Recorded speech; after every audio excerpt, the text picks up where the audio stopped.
Hey folks, Engineer 775 here, wanting to show you on a rainy day, I chose this day on purpose, how to make hot water using a thermosiphoning process.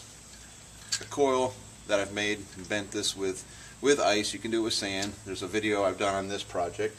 I've placed it inside some stovepipe, drilled 2 holes on the other side, and I've adapted it down to 4-inch. This is all inexpensive stovepipe from a local hardware store, and then some copper tubing for the thermosiphoning process. And what I'm going to be doing is, as the water comes into this hot coil, it will rise up in the coil and dump into the top of the water heater I picked up. Somebody was throwing it away. So I have the ability to heat that 40-gallon water heater with some sticks that people were throwing away. So this is a do-it-yourself hot water on-demand heater that could supply you plenty of water, hot water that is, in a grid-down situation.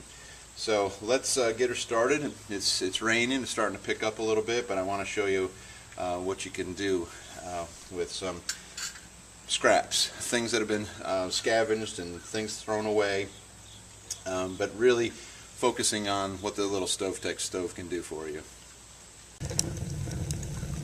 Okay, we've got the fire going pretty good here in our stove, and I just want to show you what kind of temperatures we're getting.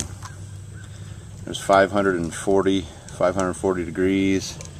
That's where the coil is sitting, right in there. I think 556, 565. 565 was the max temperature I think I'm getting right now. And I removed some of the stack. I had too much stack on there. I was getting too much airflow, and I wasn't getting the heat.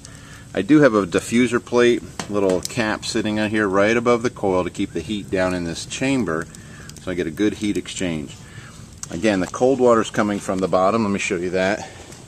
And it's a standard water heater, so I just cold water from the drain, and I just teed off, put a shut off and a check valve, and then the cold water goes and it hits the bottom of the coil, and then it rises up in here. So this is, you can hear some gurgling. Let's see. Here. I mean, this thing will burn your hand off. It's so hot. Hear that gurgling? That's hot water going to the top. You can see this thing shake a little bit as it thermosiphons and pumps. What I'm going to do is disconnect this line because you really can't see, and I'll be back. Alright, so I've disconnected this line, and I'm going to bring it down here to the side and try not to burn myself. So, alright, I've pulled this thing down, and you can see this thing spitting water, okay? I don't know if you see the steam coming off, but this is being done without electricity, folks. This is just through the heat. I'm going to put some hot water in this bottle. Again, it's not a fast process, but there's no electricity, there's no pump.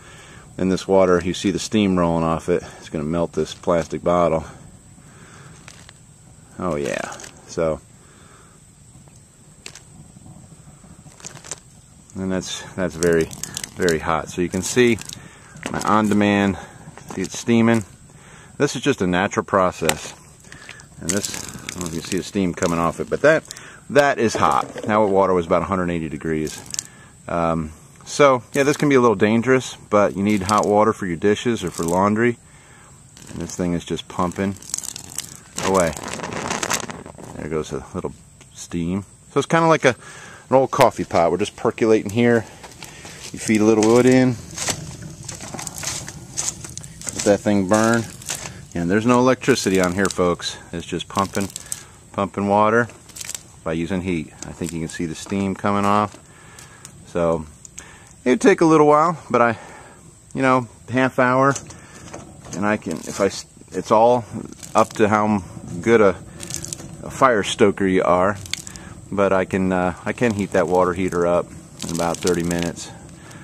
And towards the end, though, obviously the water is getting warmer that comes into the bottom of the coil, so the differential isn't as much. Right now the water is like 60 degrees coming into the coil, coming out at steam.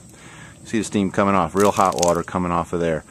So that's it. That's the do-it-yourself stove tech fire and ice on-demand water heater. Is that a long enough title?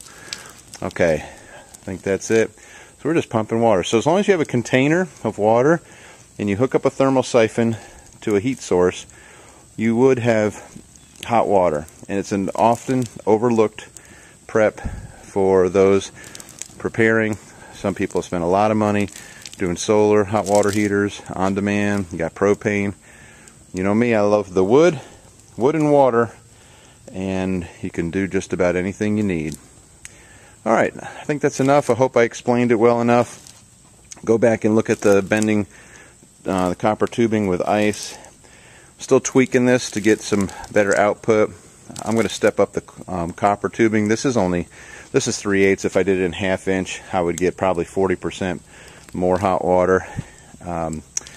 Definitely 40% more surface area. So, but this is sufficient. You know, you do this for a half hour.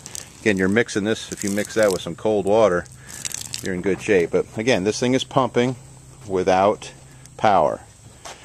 I think I've covered it. Okay, let's stoke this fire, and again, now it's no sense wasting it. So I'm going to hook it back to the water heater, but just hope you understand that that water would be going into the top of the water heater.